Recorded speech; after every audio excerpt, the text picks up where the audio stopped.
नमस्कार, आप देख रहे हैं एनबी न्यूज। मैं हूं आपके साथ काजल ठाकुर।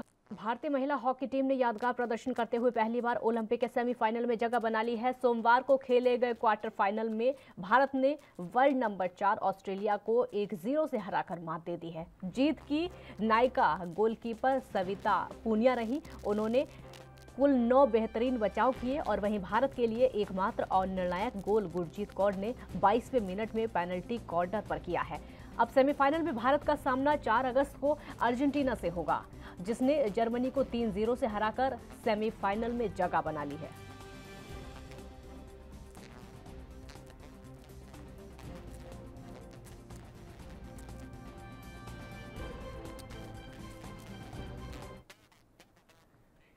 भारतीय पुरुष हॉकी टीम ने टोक्यो ओलंपिक के क्वार्टर फाइनल में कल ग्रेट ब्रिटेन को 3-1 से हराकर सेमीफाइनल में एंट्री कर ली है। कभी ओलंपिक में हॉकी के मैदान की बेताब बादशाह रही भारतीय टीम 41 साल के बाद यहां पर सेमीफाइनल में पहुंची है। ओडिशा के मुख्यमंत्री नवीन पटनायक ने भारतीय हॉकी टीम को क्वार्टर फाइनल में उनकी शानदार जीत के लिए बधाई दी है। मुख्यमंत्री नवीन पटनायक ने हॉकी टीम की जीत पर ट्वीट करते हुए लिखा है कि शानदार प्रदर्शन, क्वार्टर फाइनल में ग्रेट ब्रिटेन के खिलाफ बेहतरीन जीत के लिए भारतीय पुरुष हॉकी टीम को बधाई। आशा है कि टीम इंडिया अगले मैच में भी इसी तरह का प्रदर्शन करेगी और हॉकी में मेडल लाकर देश के सालों के इंतजार को खत्म करेगी। All the best. Naveen Patnaik ने अपने ट्वीट के साथ एक वीडियो भी शेयर किया है, जिसमें वो भारत और ग्रेट ब्रिटेन का मुकाबला देखते हुए नजर आ रहे हैं।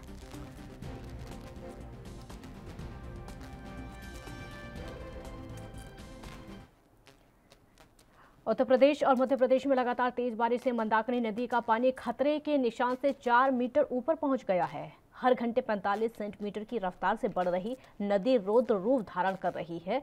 यूपी एमपी मार्ग पर यातायात बंद होने की वजह से नाव चलवानी पड़ी है। लोगों का कहना है कि मंदाकिनी 2003 की बाढ़ की तरफ जा रही है। पहाड़ों से तेजी से आ रहा पानी डराने लगा है। चित्रकूट में मंदाकिनी के पानी से देर रात रामघाट की सभी दुकानें जलमग्न हो गई हैं। रामघाट के दुकानदारों ने दुकानें खाली कर दी हैं और सामान सुरक्षित जगह पर पहुंचा दिया है। प्रशासन ने निचले इलाकों में रहने वाले लोगों को तत्काल सुरक्षित स्थानों पर पहुंचाने का अल्टीमेटम दिया है और वहीं कई अधिकारी मौजूद हैं। निर्मोही अखाड़ा के पास में यूपी एमपी बॉर्डर पर पुलिया पर सरयू की धारा का पानी मुख्य मार्ग में भरने से आवागमन पूरी तरीके से रुक गया है, ठप हो चुका है। मुख्य मार्ग में नदी का पानी भर जाने से प्रशासन ने नाव का इंतजाम किया है। नदी का पानी शहर के अंदर आवासीय कॉलोनी में पहुंचने लगा है और वहीं आवागमन बंद हो चुका है। दिक्कतों का सामना करना पड़ रहा है।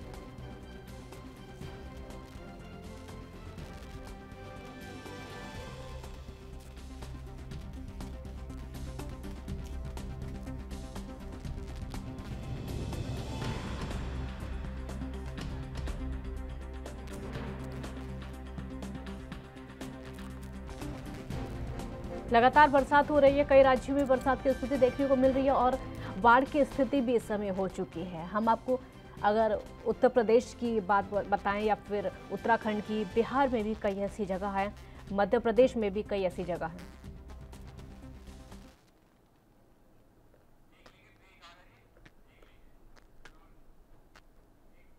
एक ब्रेक के लिए आप रुकते हैं, जल्द हाजिर होंगे।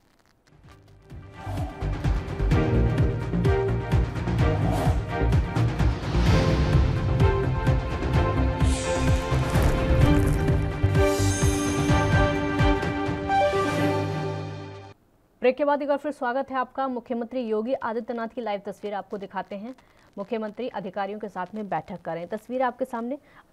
अधिकारियों के साथ बैठक करते हुए मुख्यमंत्री योगी आदित्यनाथ, उत्तर प्रदेश के मुख्यमंत्री योगी आदित्यनाथ अधिकारियों के साथ में बैठक इस समय कर रहे हैं। कई अधिकारी उनके साथ में। तो मुख्यमंत्री योगी आदित्यनाथ की तस्वीर आप देख रहे थे। खबरों में आगे बढ़ते हैं। कानपुर देहात के शिवली क्षेत्र में पांडव नदी के पास में स्थित प्राचीन जागेश्वर मंदिर है और इसी शिवलिंग की वजह से यहाँ के कस्बे का नाम शिवली पड़ा है। मान्यता है कि यहाँ पर शिवलिंग स्वयं धरती से प्रकट हुए थे। अब यहाँ पर कई देवी देवताओं का मंदिर स्थापित हो चुका है। मंदिर के बारे में मान्यता है कि ये भोले बाबा का सच्चा दरबार है। यहाँ पर श्रद्धालुओं का हुजूम लगा रहता है।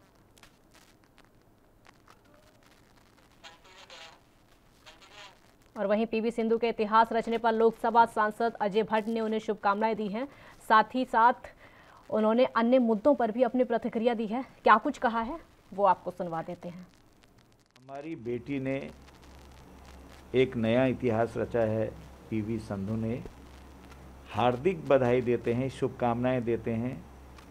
और जिस तरह से बेटियां हमारी लगातार इतिहास रचते जा रही हैं, ये हमारे लिए गर्व की बात है। हमारे देश का नाम बहुत रोशन किया है। मैं पुनः उनको हृदय से शुभकामनाएं देता हूँ। से या यही मुद्दा पर छाया रहेगा? देखिए, हम तो नए नए इस सदन में आए हैं। आप सब जानते हैं जिस तरह से सदन के कामकाज को चलने नहीं दे रहा है विपक्ष, वो बहुत कष्टकारी है। बहुत दुख होता है कि प्रजातंत्र के लिए पक्ष और विपक्ष आवश्यक होते हैं, लेकिन विपक्ष का जो गैर जिम्मेदाराना व्यवहार है वो कतई लोकतंत्र के हित में नहीं है। बेसिर पैरों की बातें, सत्य से परे बातें, ये कहने से भ्रम फैलाना, सरकार की बदनामी करना, ये कतई अच्छी बात नहीं है। सरकार ने हमेशा कहा है कि हम सदन के अंदर हर चीज़ पर बहस करने के लिए तैयार हैं, लेकिन कभी भी विपक्ष का सहयोग नहीं मिला है। पता नहीं विपक्ष को क्या ऐसा हो गया है कि वो जो भी बातें सरकार अच्छा कर रही है उसमें कुछ न कुछ मीन मेख निकालते ही हैं और उनको अच्छा लगता ही नहीं है। चाहे आप देखिएगा 370 धारा हटी, यानी कि आर्टिकल हटाया गया, जिसे कॉमन भाषा में हम धारा बोल देते हैं। 35A हटाई गई, यहाँ पर CAA लागू किया गया और इतने एयर स्ट्राइक हुई, आपको पता है, और सर्जिकल स्ट्राइक हुई। उरी की घटना हो या फिर अन्य जो 2-3 हमारी घटनाएं हुए हैं, मैं बहुत नाम लेना उचित नहीं समझ रहा हूं, उन घटनाओं का मुंहतोड़ जवाब हमारे देश ने, हमारी रक्षा सेनाओं ने दिया। वहां पर भी उन्होंने जिस तरह का बर्ताव किया और भाषा शैली का प्रयोग करके हमारी सरकार को बदनाम करना चाहा और माननीय मोदी जी के बारे में तरह तरह के तंज कसे। पूरा विश्व तो हमारी बड़ाई कर रहा है, तारीफ कर रहा है, लेकिन विपक्ष जो है अपने घर में ही अपने घर वाले लोगों की आलोचना कर रहा है। तो ये तमाम बातें जो बार बार विपक्ष ऐसा कर रहा है, इसके पीछे मंशा क्या है ये समझ में नहीं आता। मुझे तो लगता है कि या तो आप भाग रहे हैं, हिट एंड रन की पॉलिसी विपक्ष ने अपना ली है कि मारो और भागो, और आपको कहीं स्टैंड करने की शक्ति नहीं दिखाई दे रही है। नहीं तो ये फोरम तो चुन के इसलिए आते हैं कि अपने क्षेत्र की मांगों को उठाएं, और अगर हमें कहीं पर कोई कमी दिखती है तो आई ओपनर का काम करें और हम सरकार को सारी बातें बताएं। एक ब्रेक के लिए यहाँ पर रुकेंगे, जल्द हाजिर होंगे।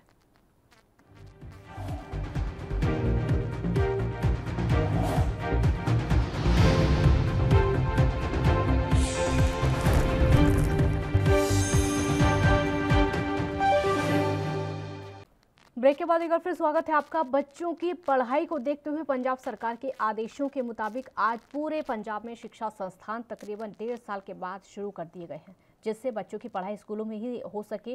वैसे तो पहले सरकार की तरफ से घर बैठे हर बच्चे को ऑनलाइन पढ़ाई करवा जा रही थी, लेकिन अब हर क्लास में जाने से पहले बच्चे अपने हाथों को सैनिटाइज कर रहे हैं। इस बारे में सरकारी हाई स्कूल के प्रिंसिपल ने बताया कि हमारे स्कूल में सरकार द्वारा दी गई जितनी भी गाइडलाइंस है उनको फॉलो किया जा रहा है।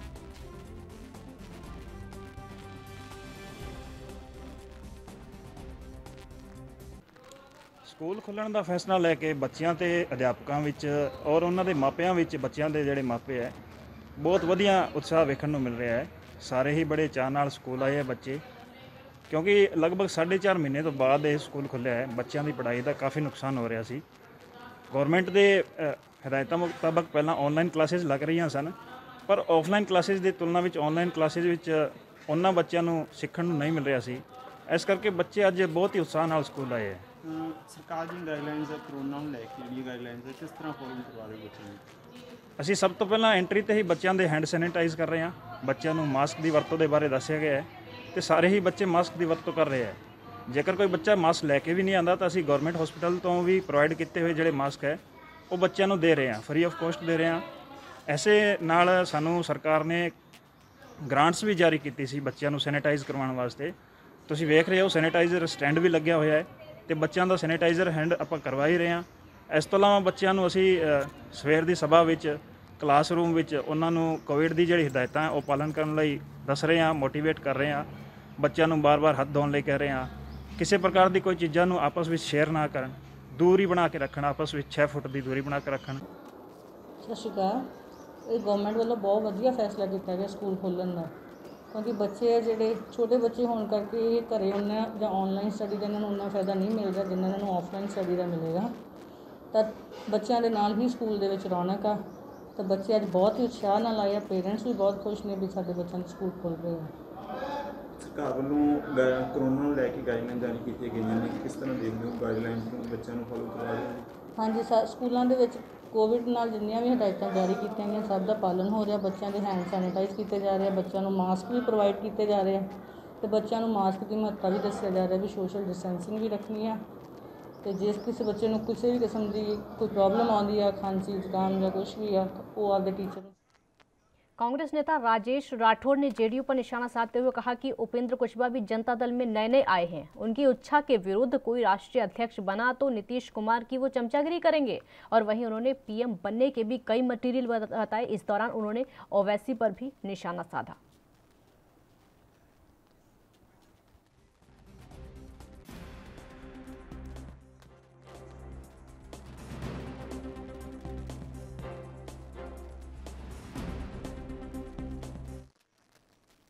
मुंबई के बोरीवली पश्चिम पुलिस स्टेशन की हद में बने लॉकअप के बैरक में फांसी लगाने का प्रयास का मामला सामने आया है। जानकारी के मुताबिक यहां पर एक कैदी एक शर्ट की मदद से फांसी लगाने का प्रयास कर रहा था। हालांकि बैरक के बाहर गश्त के दौरान सिपाही ने उसे बचा लिया, जिसके बाद पुलिस ने उस पर एक और मामला दर्ज किया और फिर उसे लॉकअप में बंद कर दिया। जानकारी के मुताबिक आरोपी को दहीसर पुलिस ने 29 जुलाई को चोरी के मामले में गिरफ्तार किया था। उसका नाम अब्दुल शेख है। उस पर दुकान के बाहर से सेना चोरी करने का आरोप लगा था। और आपको ये भी बता दें कि गिरफ्तारी के बाद न्यायालय ने 2 अगस्त तक पुलिस कस्टडी में रखने का आदेश दे दिया है और इसी के तहत उसको देर शाम लॉकअप में रखा गया। रात करीब 4 बजे उसने लॉकअप के अंदर बैरक में अपने शर्ट की मदद से फांसी लगाने की कोशिश की। जब वो फांसी लगा रहा था उसी वक्त बैरक में और भी आरोपी थे, लेकिन सो रहे थे। अब्दुल ने बैरक में लगे दरवाजे में शर्ट बांधकर फांसी लगाकर जान देने की कोशिश की थी, लेकिन गनीमत रही कि बैरक के बाहर गश्त कर रहे एक सिपाही ने अब्दुल को लटके देख लिया और तुरंत अपने पुलिस सहयोगियों को जानकारी दी, जिसके बाद उसे तुरंत मेडिकल के लिए भेजा।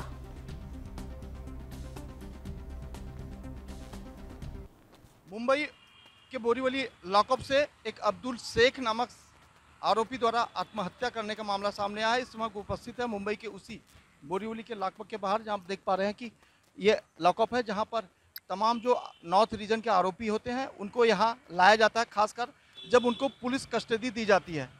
अब्दुल शेख मुंबई के दहीसर पुलिस स्टेशन की हद से गिरफ्तार किया गया था। दहीसर पुलिस ने उसे चोरी के मामले में गिरफ्तार किया था। गिरफ्तारी के बाद उसको न्यायालय ने जो पुलिस कस्टडी दी थी, लिहाजन रात के वक्त सभी आरोपियों को यहाँ रखने का व्यवस्था की जाती है। तो इसके बाद जो है जब यहाँ व्यवस्था की जाए उसके बाद नॉर्थ रीजन के जितने भी पुलिस स्टेशन होते हैं उन सभी पुलिस कर्मियों को यहाँ 2-2 घंटे की जिम्मेदारी है। हालांकि मुंबई पुलिस के जो तमाम अधिकारी हैं हर 2 घंटे में इस लॉकअप का निगरानी करते हैं, निरीक्षण करते हैं कि जो आरोपी रखे गए हैं वो सही तरीके से है या नहीं। इस जानकारी के बाद जो है जानकारी यह भी मिली कि कल देर रात एक आरोपी अब्दुल शेख नामक जब वो बैरक में बंद था उसी दौरान उसके तमाम साथी सो रहे थे, उसने अपने ही कपड़े से फांसी लगाने की कोशिश की थी। ये जानकारी तब मिली जब बैरक में जो है चौकसी कर रहे एक पुलिसकर्मी ने देखा। उसने अपने तमाम सहायक पुलिसकर्मियों की इसकी जानकारी दी। जानकारी के बाद तमाम पुलिसकर्मी वहाँ तुरंत आए, उसको जो कर मुंबई के कांदुली शताब्दी हॉस्पिटल लेके गए, जहां पर उसकी तबीयत बिल्कुल ठीक ठाक बताएगी। उसके बाद जो है उसको बोरीवली पुलिस स्टेशन ले जाया गया, जहां उसको मानसिक जो स्थिति खराब थी उसको कहीं कहीं समझा बुझाकर फिर से इसी जो है लॉकअप में ला के रख दिया गया है। आपको बता दें कि तमाम जो आरोपी नॉर्थ रीजन में गिरफ्तार होते हैं मुंबई पुलिस की कस्टडी मिलने के बाद जो है इसी बैरक में उनको रखने का आदेश है। हालांकि यहाँ तमाम पुलिसकर्मी भी उस वक्त मौजूद होते हैं, इनकी देखरेख भी की जाती है, लेकिन उसके बावजूद भी ये अब्दुल शेख नामक शख्स ने अंदर जो है बैरक के अंदर फांसी लगाने की कोशिश की थी। वो कहीं कहीं बड़ी बात है। ऐसे में देखा जा रहा है कि आखिर क्या वजह थी कि इस तरह से अब्दुल शेख ने निर्णय की कोशिश किया। फिलहाल अब मुंबई पुलिस ये कर रही है कि उसका जो है फिर से एक नया एफआईआर के तहत जो है मामला दर्ज किया जाएगा, जिसमें उसने मुंबई पुलिस और अपनी जान को जोखिम डालने का कोशिश किया था। कैमरा पर्सन विनय सिंह के साथ मैं सोनी, एनबी न्यूज।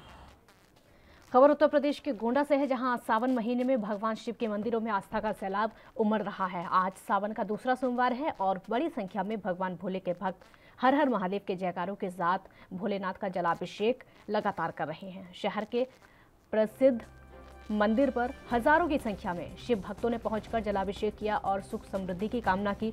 सुबह से ही मंदिर के बाहर काफी संख्या में शिव भक्त लाइन लगा खड़े रहे और बारी बारी से जलाभिषेक करके भगवान का पूजन कर रहे हैं। मंदिर प्रशासन ने कोविड गाइडलाइंस का पालन करने के लिए मुख्य मंदिर के दरवाजे पर बैरिकेडिंग लगाई हुई है। साथ ही एक बड़ा अर्घा लगाया हुआ है, जिसके जरिए शिव भक्त भगवान के पवित्र शिवलिंग पर जलाभिषेक कर रहे हैं। जलाभिषेक के लिए मंदिर परिसर में बड़ी संख्या में पुलिस फोर्स तैनात की गई है।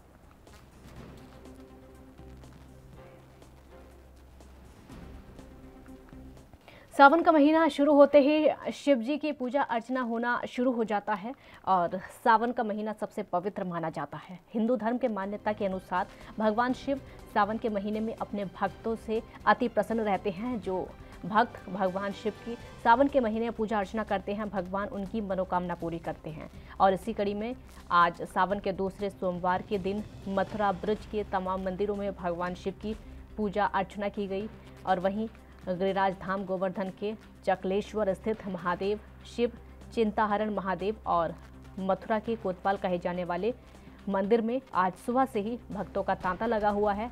शिव जी के भक्त पूजा अर्चना कर रहे हैं, जहां मथुरा के प्रमुख 4 कोतवालों में से प्रमुख एक कोतवाल कहे जाने वाले भूतेश्वर नाथ मंदिर में सुबह से ही भक्तों की भीड़ लगी है।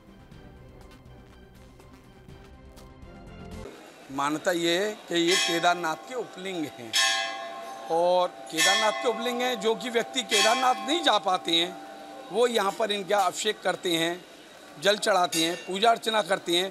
जो केदारनाथ से फल प्राप्त होता है वही फल यहाँ से प्राप्त होता है और भक्तों की मनोकामनाएं पूर्ण होती हैं। नीचे माँ कात्यायनी शक्तिपीठ है, उससे भी उस नाम से भी इनको भूतेश भैरव कहा जाता है।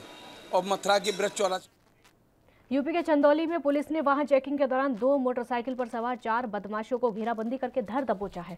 दरअसल चंदौली के कटसिया सड़क मार्ग पर वाहनों की चेकिंग करते हुए पुलिस टीम ने बदमाशों को रोकने की कोशिश की तो मोटरसाइकिल पर पीछे बैठे बदमाश ने पुलिस पर फायरिंग करते हुए भागने का प्रयास किया, जहां पुलिस टीम ने जवाबी कार्रवाई में फायर किया, जिसमें एक बदमाश के पैर में गोली लगी और दूसरा बदमाश अंधेरे का फायदा उठाकर भागने में सफल रहा। घायल बदमाश को पुलिस ने प्राथमिक इलाज के लिए अस्पताल में भर्ती करा दिया है। और आपको यही बता दें कि दूसरे अपराधी के साथ 2 लूट के अपराधियों को पुलिस टीम ने मुठभेड़ के दौरान गिरफ्तार कर लिया। सभी लुटेरों से 2 लाख रुपए कैश के साथ पिस्टल बरामद की गई। 4 बदमाश 2 मोटरसाइकिलों पर चंदौली में आएंगे और आज यानी सोमवार को वो एक किसी घटना को अंजाम दे सकते हैं। इस बात पर पूरे जनपद में चेकिंग लगाई गई। चेकिंग के दौरान हम 3 अलग अलग थाना क्षेत्रों में ये आत्मरक्षार्थ कार्रवाई में इन चारों को गिरफ्तार किया गया है चोटिल अवस्था में, जिन पर जब ये फायरिंग कर रहे थे तो ये इन जवाबी फायरिंग इन पर हुई है। साथ में ही कैश भी बरामद हुआ है जो लगभग 2 लाख के करीब है कुल मिलाकर के इन सभी से। इनमें से 4 में से 3 लोग इनामिया हैं, 2 पर 25-25 हज़ार का इनाम है और 1 पर 20,000 रुपये का इनाम है। और इन पर लगभग 3 दर्जन मुकदमे यूपी में विधानसभा चुनाव के पहले बसपा प्रदेश के ब्राह्मणों को साधने के लिए ब्राह्मण सम्मेलन आयोजित करने में लगी हुई है, तो वहीं समाजवादी पार्टी भगवान परशुराम की प्रतिमा लगाने की बात कर रही है। इन दोनों राजनीतिक दलों को पीछे छोड़ते हुए अब पीस पार्टी 2 कदम आगे निकल गई है। पीस पार्टी के राष्ट्रीय प्रवक्ता शादाब चौहान ने मुरादाबाद में मीडिया से बात करते हुए प्रदेश की योगी सरकार को घेरा और भगवान श्री राम को अपना पूर्वज बताते हुए कहा कि पुरुषोत्तम श्री राम के नाम पर गुंडा राज कायम किया गया है, जिससे जनता परेशान हो गई है। राष्ट्रीय प्रवक्ता ने कहा कि अखिलेश यादव योगी जी से मिले हुए हैं, दोनों मिलकर आजम खान को जेल से नहीं निकालने दे रहे हैं। आजम खान के साथ पीस पार्टी खड़ी है और उनकी लड़ाई लड़ेगी। पीस पार्टी 2022 विधानसभा चुनाव में अकेले दम पर लड़ने की तैयारी कर रही है, क्योंकि जन विरोधी, मानवता विरोधी सरकार से जनता परेशान हो चुकी है। और खास तौर से मेरे पूर्वज मर्यादा पुरुष श्री राम के नाम पर जो गुंडाराज कायम किया गया है, ये बहुत ही निंदनीय है कि हमारे पूर्वज का नाम खराब किया जा रहा है। हम उसकी कड़े शब्दों में निंदा करते हैं। तीसरी चीज ये है कि पश्चिम उत्तर प्रदेश का बड़ा कार्यालय मुरादाबाद में खोलने के साथ साथ पूरे पश्चिम उत्तर प्रदेश में यहां से हम लोग संगठनात्मक और राजनीतिक गतिविधि शुरू करने जा रहे हैं। साथ ही साथ लगभग 258 सीट पर हम लोग संगठनात्मक कार्य पूर्ण करके आगे बढ़ रहे हैं और हमारा लक्ष्य है कि मानवतावादी सरकार बने और भारतीय जनता पार्टी की जन विरोधी सरकार उत्तर प्रदेश से जाए। लेकिन इसके लिए राजनीतिक हिस्सेदारी के बिना ये मुमकिन नहीं होगा। पीस पार्टी जब अखिलेश यादव जी के साथ 2018 अलायंस में थी तो हमने गोरखपुर में योगी जी की सीट को हरा दिया था। ये पीस पार्टी की खबरों में फिलहाल इतना ही। देश और दुनिया की बाकी खबरों के लिए आप देखते रहिए ANV न्यूज़। नमस्कार।